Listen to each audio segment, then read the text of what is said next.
Hello everyone. तो देखिए आज मैं आपको फिजिक्स क्लास 12th में इलेक्ट्रोस्टैटिक के अंतर्गत द्विध्रुव की स्थितिज ऊर्जा के बारे में पढ़ाऊंगा। लेकिन अभी तक आपने मेरे चैनल को सब्सक्राइब नहीं किया है तो उसको सब्सक्राइब कर लें, बेल आइकन दबा दें जिससे आने वाली वीडियो की नोटिफिकेशन सबसे पहले आपको मिले। तो चलिए हम स्टार्ट करते हैं आज का वीडियो। आज का हमारा टॉपिक है विद्युत द्विध्रुव की स्थितिज ऊर्जा, potential energy of electric dipole. तो चलिए स्टार्ट करते हैं। देखिए सबसे पहले जी हमने एक फिगर तैयार कर लिया है। जे हमारा एक समान विद्युत क्षेत्र को प्रदर्शित कर रहा है। जे तीन विद्युत बल रेखा जो हमने समांतर बनाई हैं, इसका मतलब है कि एक समान विद्युत क्षेत्र है और एक समान विद्युत क्षेत्र में जे कोई विद्युत द्विध्रुव ए बी रखा हुआ है कितने कोण पर, थीटा कोण पर। जैसे ही हम इसको विद्युत क्षेत्र से थीटा कोण पर रखते हैं, इस पर क्यूई क्यूई बल कार्य करने लगता है। जे क्यूई बल तो इसको इधर लाने का प्रयास करता है और जे क्यूई बल इसको इधर लाने का प्रयास करता है। जे एक्चुअल में जो माइनस क्यू आवेश है, इसलिए इस पर कितना आएगा, माइनस क्यूई। यहाँ पर माइनस जो है वो क्या बताता है, वो इस बात को बताता है कि इन दोनों बलों की जो दिशा है वो एक दूसरे के विपरीत है। तो क्यूई बल तो जे वाला बल इसको इधर लाता है और जे इधर लाता है, यानी ऐसे लाने का प्रयास करता है। क्योंकि विद्युत द्विध्रुव को जब विद्युत क्षेत्र में रखा जाता है तो उसकी विशेषता है कि वो हमेशा घूमकर विद्युत क्षेत्र के समांतर आना चाहता है।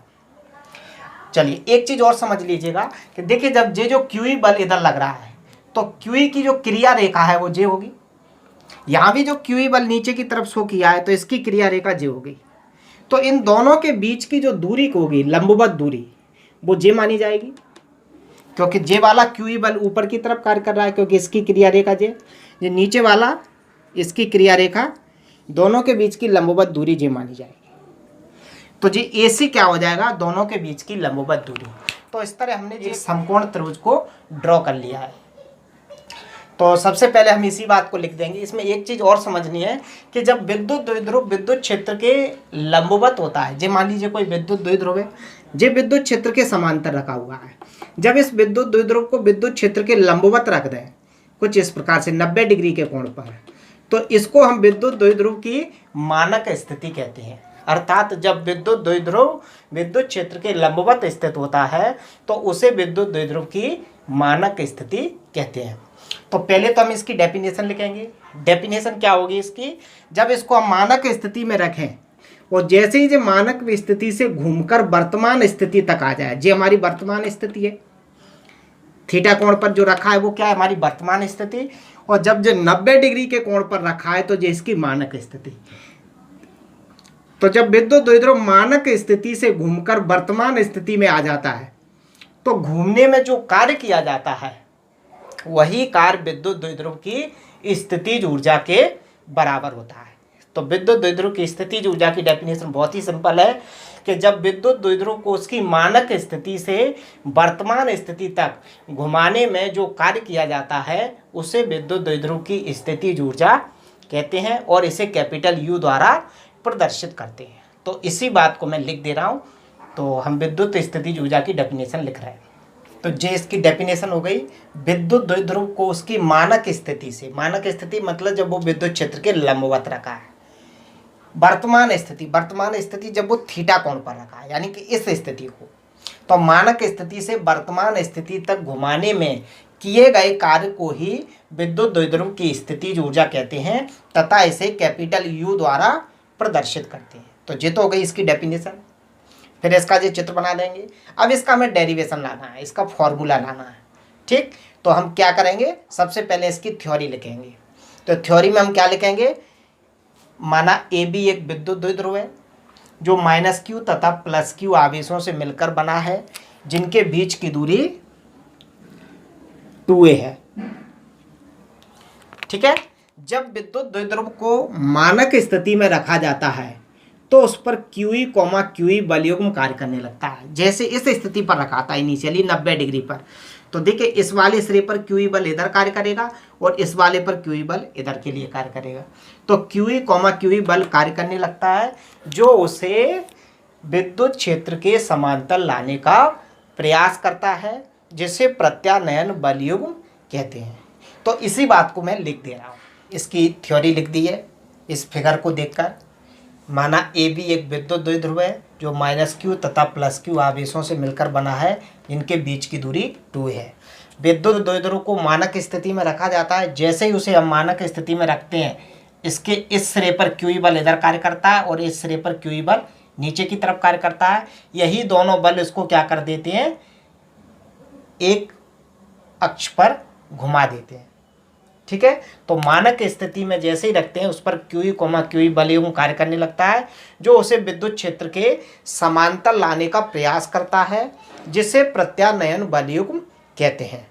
अब जब प्रत्यानयन बल युग्म आ गया, तो प्रत्यानयन बल युग्म का आघूर्ण हमने पिछली वीडियो में निकाला है, चाहो तो आप डिस्क्रिप्शन में जाके पिछली वीडियो देख सकते हैं।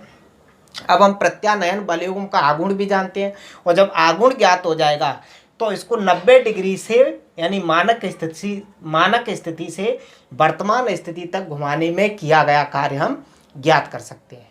तो देखिए, मैं इस चीज को आगे लिख रहा हूं। कहते हैं इसलिए प्रत्यानयन बल युग्म का आघूर्ण, प्रत्यानयन बल युग्म का आघूर्ण क्या होता था, फॉर्मूला टाउ बराबर PE sin थीटा। इसको हम समीकरण नंबर 1 दे दें, जो हमने पिछली वीडियो में ज्ञात किया था। अब देखिए, हम इमेजिन कर रहे हैं कि इनिशियली हमारा विद्युत द्विध्रुव ऐसे रखा था मानक स्थिति में, और मानक स्थिति से घूमकर जे किस पर आ गया है, वर्तमान स्थिति पर। तो जब ऐसे रखा था तब विद्युत क्षेत्र से कितना कोण बना रहा था, 90 डिग्री। अब जब घूमकर इस पे आ गया तो कितना कोण बना रहा है, थीटा। विद्युत द्विध्रुव जो घूमा है, कहाँ से कहाँ तक घूमा है, 90 डिग्री से थीटा डिग्री तक। तो हमें 90 डिग्री से थीटा डिग्री तक घुमाने में किया गया कार्य ज्ञात करना है।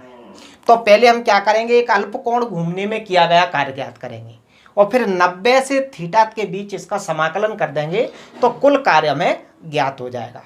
तो पहले विद्युत द्विध्रुव को अल्प कोण घुमाने में किया गया कार्य हम निकालेंगे। विद्युत द्विध्रुव को अल्प कोण d थीटा घुमाने में किया गया कार्य जो फॉर्मूला निकल के आता था।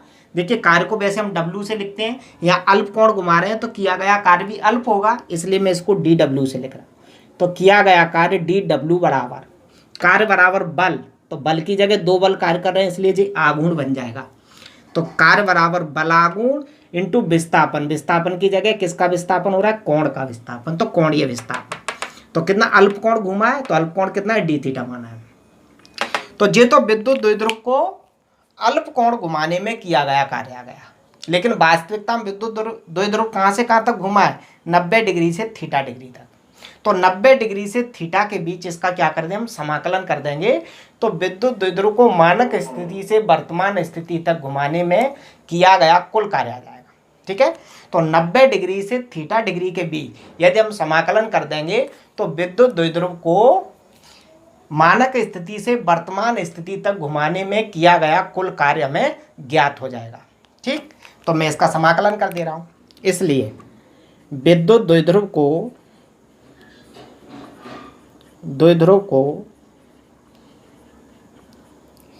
90 से थीटा, 90 को मैं π/2 लिख दूं, रेडियन में लिख दे रहा हूं, 90 से थीटा कोण घुमाने में किया गया कुल कार्य। तो इसका मैं समाकलन कर दे रहा हूं। तो देखिए, यह जाएगा DW और समाकलन टाउ इंटू d थीटा। कहाँ से कहाँ तक घुमाया है, 90 से थीटा, π/2 मतलब 90 डिग्री। ठीक है, इसको मैं और आगे सॉल्व करूंगा। हमने पढ़ा है dx का समाकलन कितना होता है, x होता है, तो dw का कितना हो जाएगा, w। तो w बराबर π/2 से थीटा लिमिट और टाउ इंटू d थीटा। देखिए, टाउ की वैल्यू हमने समीकरण 1 में निकाली है, तो टाउ की वैल्यू हम समीकरण 1 से यहाँ पर रख दें। टाउ का मान समीकरण 1 से रखने पर तो क्या हो जाएगा, W बराबर पाई/2 से थीटा, लिमिट हो गई। ताऊ का मान था पी साइन थीटा और D theta, P sine theta और डी थीटा जैसे का जैसा।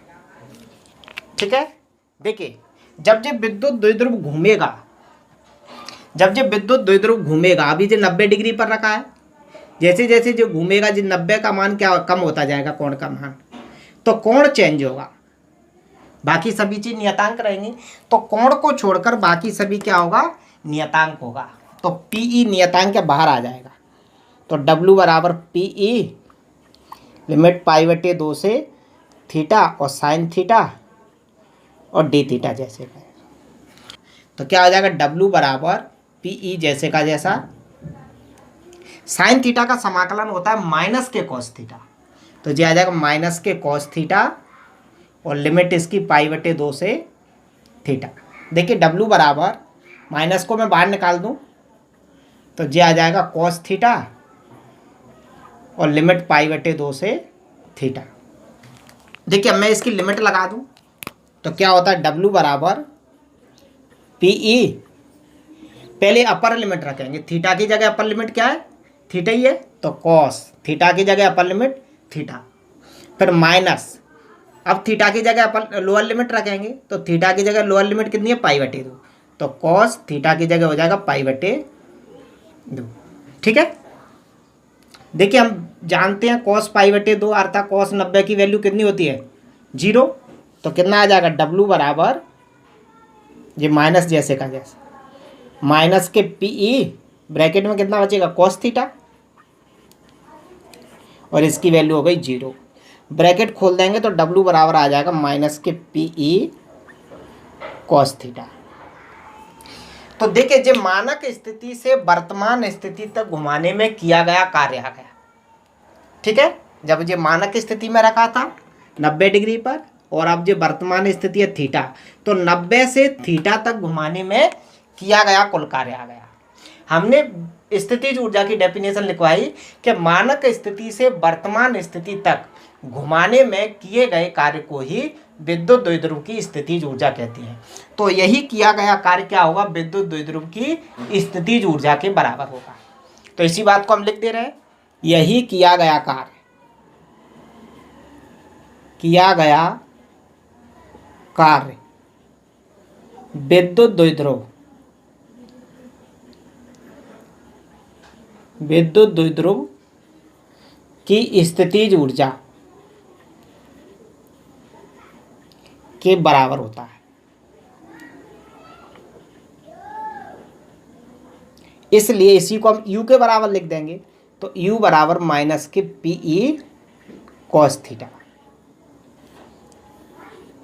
तो ये तो क्या आ गया, हमारा विद्युत द्विध्रुव की स्थितिज ऊर्जा का व्यंजक आ गया, यानी कि यही फॉर्मूला हमें ड्राइव करना था। अब इसको हम थोड़ा सा और आगे लिखें, सदिश रूप में लिखें, सदिश रूप में। देखिए एक फॉर्मूला पढ़ा था आपने 11वीं में, सदिश में पढ़ा था, A.B बराबर होता था AB कॉस थीटा, यानी A.B बराबर AB कॉस थीटा, यानी AB कॉस थीटा को हम A.B लिख सकते हैं। तो P कॉस थीटा को क्या लिख सकते हैं, P.E, तो ये क्या बन जाएगा, U बराबर माइनस P.E, तो ये इसका क्या हो जाएगा, सदिश रूप हो जाएगा। अब देखिए दो सदिशों का अदिश गुणनफल हमेशा अदिश राशि होता है, इसलिए U के ऊपर वेक्टर नहीं लगाएंगे। तो ये हमारा यहाँ तक फॉर्मूला ड्राइव हो जाता है, कंप्लीट हो जाता है। ऋण चिन्ह यह प्रदर्शित करता है कि ये जो कार्य है वो हमने नहीं किया है, बल्कि विद्युत द्विध्रुव द्वारा स्वयं किया गया है। तो ऋण चिन्ह इसी बात को बता रहा है। हमने पूरी थ्योरी में ये लिखा है कि विद्युत द्विध्रुव को हम घुमा रहे हैं, एक्चुअल में विद्युत द्विध्रुव को हम नहीं घुमा रहे हैं, बल्कि विद्युत द्विध्रुव को विद्युत क्षेत्र घुमा रहा है। तो ऋण चिन्ह इस बात का विरोधाभासी है कि ऋण चिन्ह यह प्रदर्शित करता है कि विद्युत द्विध्रुव द्वारा स्वयं कार्य किया जाता है। ठीक, चलिए अब आती है इसकी स्थिति। स्थिति फर्स्ट, स्थिति फर्स्ट, यदि थीटा बराबर 0, थीटा बराबर 0, इसका मतलब क्या हुआ कि जो विद्युत द्विध्रुव है वो विद्युत क्षेत्र के समांतर रखा है। मतलब ऐसे रखा हुआ है, मतलब विद्युत क्षेत्र की दिशा में रखा हुआ है। ठीक है, थीटा बराबर 0 अर्थात विद्युत द्विध्रुव विद्युत क्षेत्र की दिशा में रखा है। ठीक, तब ये थीटा की वैल्यू समीकरण में रख दें, u बराबर minus P E cos theta की जगह 0। कॉस 0 की वैल्यू कितनी होती है 1, तो क्या आ जाएगा u बराबर माइनस के पी ई। ठीक है, तो इस स्थिति में जो विद्युत द्विध्रुव है वो स्थायी संतुलन में होता है। लिख देना, इस स्थिति में विद्युत द्विध्रुव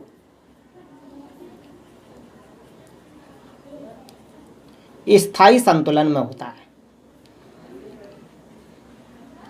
स्थायी संतुलन में होता है। ठीक, अब इसके बाद आती है स्थिति सेकंड। ये तो अभी हमने थीटा बराबर 0 लिया है, यानी ऐसे रखा हुआ है विद्युत क्षेत्र की दिशा में। अब थीटा बराबर 90 ले लें तो ये हमारी सेकंड स्थिति बन जाएगी। स्थिति सेकंड,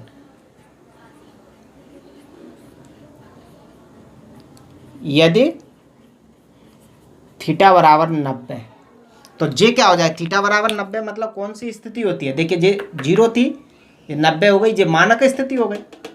ठीक, तो ये थीटा बराबर 0, तब u बराबर कितना आ जाएगा माइनस के P E cos theta, theta की वैल्यू 90, और कॉस 90 की वैल्यू कितनी होती है, कॉस 90 की वैल्यू 0 होती है, और कॉस 90 की वैल्यू 0 होने से राइट साइड पूरा 0 हो जाएगा, तो u बराबर कितना आ जाएगा 0। तो इस स्थिति को विद्युत द्विध्रुव की मानक स्थिति कहती है। ठीक है, ये कौन सी स्थिति कहलाएगी, इस स्थिति में विद्युत द्विध्रुव मानक स्थिति में होता है, मानक स्थिति में होता है। ठीक है, इसके बाद आती है आपकी थर्ड स्थिति। थर्ड, यदि थीटा बराबर, अब क्या हो जाएगा 180, यानी देखिए पहले तो हमने क्या लिया था, ऐसे लिया था ये विद्युत क्षेत्र की दिशा में, अब ये मानक स्थिति, अब 180 घूमेगा तो ये क्या हो जाएगा ऐसे आ जाएगा, तो ये विद्युत क्षेत्र की क्या हो गया विपरीत दिशा में, तो इस स्थिति को क्या बोलेंगे, अर्थात जब विद्युत द्विध्रुव विद्युत क्षेत्र की विपरीत दिशा में होता है। ठीक है, देखिए ऐसे तो ये दिशा में था, ये मानक स्थिति, अब ये 180 घूम गया तो ऐसे हो गया, तो इसको हम क्या बोलेंगे विपरीत दिशा। ठीक, तो यदि थीटा बराबर 180 अर्थात विद्युत द्विध्रुव विद्युत क्षेत्र की विपरीत दिशा में होता है, तब u बराबर क्या हो जाएगा minus P E cos theta की जगह 180, तो u बराबर माइनस पी ई, और कॉस 180 की वैल्यू कितनी होती है -1 होती है, ये वैल्यू इसमें रखेंगे तो नई लाइन से u बराबर माइनस माइनस का गुणा होगा तो प्लस हो जाएगा, तो u बराबर प्लस के ई आ जाएगा। तो इस स्थिति में जो विद्युत द्विध्रुव है वो अस्थायी संतुलन में होता है, क्योंकि देखिए विद्युत द्विध्रुव तो ऐसे रखा है तो वो ऐसे आना चाहता है, जब इसको हम 180 घुमा देंगे तो ऐसी स्थिति में है। अब वो ऐसी स्थिति में है तो वो अस्थायी संतुलन में है, क्योंकि संतुलन में तो तब होगा जब वो ऐसे रहेगा। ठीक है, तो इस स्थिति में विद्युत द्विध्रुव अस्थायी संतुलन में होता है। लिख देना, इस स्थिति में विद्युत द्विध्रुव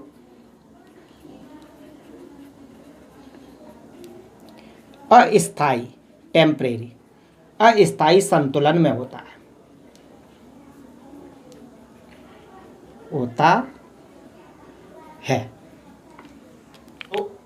तो इस तरह हम विद्युत द्विध्रुव की स्थिति ऊर्जा, उसका डेरिवेशन और उसकी सारी स्थितियां हम ज्ञात कर सकते हैं। यदि आपको मेरा वीडियो पसंद आया है तो मेरे चैनल को सब्सक्राइब करें, लाइक करें, कमेंट करें। तब तक गुड बाय, टेक केयर, मिलते हैं फिर एक अगली वीडियो में।